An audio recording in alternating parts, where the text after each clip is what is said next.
बिस्मिल्लाहिर्रहमानिर्रहीम। दोस्तों, मैं हूं अब्दुल बासित और आप देख रहे हैं कलाइडोस्कोप। आज कुछ तारीख़ की बात कर लेते हैं। आज 1 अगस्त है और 4 दिन के बाद 5 अगस्त का दिन होगा।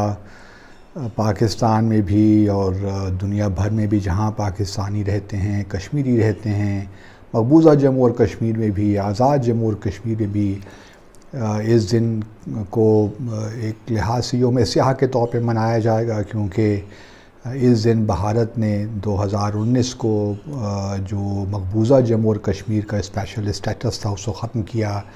आर्टिकल 370 जिसके तहत ये स्पेशल स्टेटस मिला था, और जो आर्टिकल 370 था वो सो कॉल्ड जो इंस्ट्रूमेंट ऑफ एक्सेशन महाराजा हरी सिंह ने जिस पे दस्तखत किए थे उसके बेसिस पे था। तो ये इसको हम सब लोग इस बात का यादा करेंगे कि हम मकबूजा जम्मू और कश्मीर के लोगों के साथ खड़े हैं, जो कश्मीरियों की जद्दोजहद है हक़ खुद इरादियत के लिए, उसके साथ खड़े हैं। लेकिन आज मैं सिर्फ़ एक मौजू पे बात करना चाहता हूँ और वो है इंस्ट्रूमेंट ऑफ एक्सेशन। इसके बारे में भी बहुत सी मिथ्स हैं एक लिहाज से, क्योंकि पहले तो ये जो है तकरीबन 70 साल तक हमें पता ही नहीं था कि ये डॉक्यूमेंट दिखता कैसे है, क्योंकि भारत की हुकूमत ने कभी इसको पब्लिक नहीं किया। और क्योंकि हमारे ख़्याल में और उसके मुतालिक भी भारत के अंदर से भी बहुत सी कंट्रोवर्सीज़ रही हैं। मिसाल के तौर पर अगर आप वीपी मेनन की किताब को पढ़ें, the story of the integration of the Indian states, जो शायद 1958 में छपी थी, उसके तहत जो इंस्ट्रूमेंट ऑफ एक्सेशन है इसे महाराजा हरी सिंह ने 26 अक्टूबर को दस्तखत किए थे। और इसी सीक्वेंस में फिर जो है भारतीय ट्रुप्स आए। 27 अक्टूबर 1947 को श्रीनगर में लैंड उन्होंने किया। लेकिन दूसरी तरफ जो एक बहुत अहम किरदार था उस वक्त, मेहरचंद महाजन, जो कि उस वक्त जो प्रिंसली स्टेट थी जम्मू और कश्मीर की, उसके वज़ीर आज़म थे। उनकी अगर आप किताब पढ़िए जो कि 1963 में पब्लिश हुई, लुकिंग बैक, उसके मुताबिक ये जो है so called instrument of accession जो है ये 26 को नहीं बल्कि 27 अक्टूबर को इस पर दस्तखत हुए। कहने का मतलब ये है कि फोर्सेस पहले आईं और इंस्ट्रूमेंट ऑफ एक्सेशन बाद में उस पर दस्तखत हुए, जो कि सारे मामले को कानूनी तौर पे पेचीदा कर देता है। अब चलिए ये भी हम अगर मान लें कि इंस्ट्रूमेंट ऑफ एक्सेशन महाराजा हरी सिंह ने किसी प्रेशर के तहत नहीं किया, क्योंकि और बहुत सी बातें हैं, क्योंकि प्राइम मिनिस्टर नेहरू ने और वल्लभ भाई पटेल, इन जैसे लोगों ने, और वीपी मेनन ने ख़ास तौर पे महाराजा हरी सिंह पे, और फिर लॉर्ड माउंटबेटन में जो गवर्नर जनरल थे उस वक्त भारत के, तो उन्होंने भी प्रेशर बिल्ड किया कि अगर आपको भारत की मदद चाहिए तो आपको पहले इंस्ट्रूमेंट ऑफ एक्सेशन पे साइन करना होगा, और उसके बाद ही हम भारत अपनी फ़ौजें भिजवा सकेगा। तो अब तारीख़ जो हमें बताती है, और जो हम भारत के ही जो लोग हैं उनकी किताबें पढ़ते हैं, तो हमें तो यही मालूम होता है कि इसके बारे में भी जो दो मेन किरदार थे उस वक्त, वीपी मेनन और मेहरचंद महाजन, उनके आपस को जो अकाउंट्स हैं उनमें बहुत इख्तिलाफ़ है।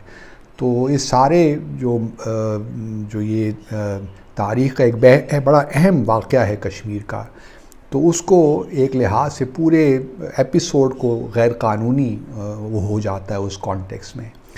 अब जो हमें 2016 में राइट टू इंफॉर्मेशन के तहत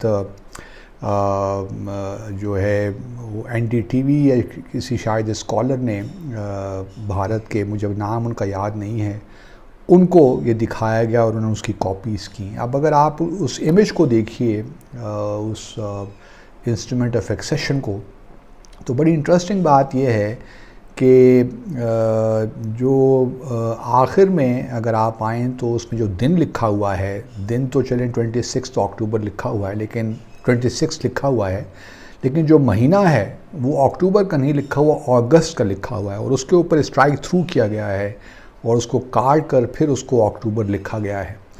तो ये किस तरह हो सकता है कि महाराजा हरी सिंह एक इंस्ट्रूमेंट ऑफ एक्सेशन पे दस्तखत कर रहे हों। इतना सीरियस डॉक्यूमेंट है जो कि पूरी प्रिंसली स्टेट के को भारत में एक लिहाज से जम करने के मुतरादिफ है, उसमें वो इतनी बुनियादी गलती करें। और फिर यही गलती नहीं, ये गलती जब फिर आगे भी जाकर होती है कि जहाँ पे lord Mountbatten as governor general उस एक्सेशन को एक्सेप्ट कर रहे हैं, वहाँ भी 26 अगस्त लिखा हुआ है 1947। तो उसमें भी जनरल जो है अपने लॉर्ड माउंटबेटन उस पर जो है सब से आई से इंक से उसको स्ट्राइक थ्रू करते हैं, काटते हैं, डिलीट करते हैं और फिर वो भी उस पर अक्टूबर लिखते हैं। तो ये जो इंस्ट्रूमेंट ऑफ एक्सेशन है सो कॉल्ड, ये बहरहाल 2016 में पब्लिक डोमेन में आया इसकी कॉपी।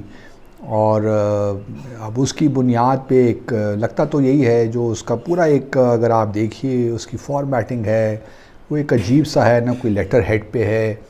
तो उसके बारे में बहुत से सवालात उठाए जा सकते हैं।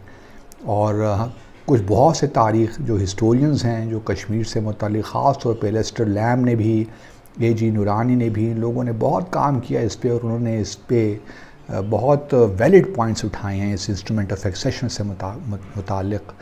लेकिन अब क्या किया जाए कि हम जो हैं सही मानों में अपना मुक़दमा जो पेश नहीं कर पाए दुनिया भर में, और पिछले 20 सालों में तो ख़ास तौर पे जो हालात हुए जम्मू और कश्मीर को लेकर, उसके बारे में भी हम सब जानते हैं। अब उस पर क्या मज़ीद तबसरा करें। लेकिन जो इंस्ट्रूमेंट ऑफ एक्सेशन इट्सेल्फ है, गो के डॉक्टर करण सिंह जो कि महाराजा हरी सिंह के बेटे हैं और राज्यसभा के मेंबर भी हैं, उन्होंने तो तस्दीक कर दी है कि जी मैं भी उस वक्त मौजूद था जब ये इंस्ट्रूमेंट ऑफ एक्सेशन राजा उनके जो वालिद हैं महाराजा हरी सिंह जब उस पर दस्तखत कर रहे थे। बहरहाल अब डॉक्टर करण सिंह से हम और क्या तवक्को भी रख सकते हैं कि वो कुछ और या उसके मुखालिफ कोई बयान देंगे। तो आज मैंने कहा कि इंस्ट्रूमेंट अगर आप गूगल कर सकें इंस्ट्रूमेंट ऑफ एक्सेशन, तो आप देखिएगा कि जो इमेज उसका आता है उसमें क्या क्या जो है जो मैंने जो बात की है कि अगस्त से अक्टूबर का महीना तब्दील किया गया, तो इसके पीछे भी एक कहानी होगी। क्योंकि जो तारीख़ पढ़ें तो भारत कभी भी इंटरेस्टेड नहीं था कि इधर प्लेबिसिट हो, और शुरू दिन से उनका ख्याल यही था कि उन्होंने बाय फोर्स हुक या क्रुक लेना है प्रिंसली जम्मू एंड स्टेट को। क्योंकि पंडित जवाहरलाल नेहरू के एक इमोशनल अटैचमेंट थी उसके इस इलाके से। तो उनका शुरू दिन से ही नीयत ख़राब थी। बाकी तो सारी अब कहानी है, लेकिन अगर आप तारीख़ को ज़रा गौर से पढ़िए तो बड़े हक़ाइक़ सामने आ जाते हैं। अपना ख्याल रखिए। अल्लाह हाफ़िज़।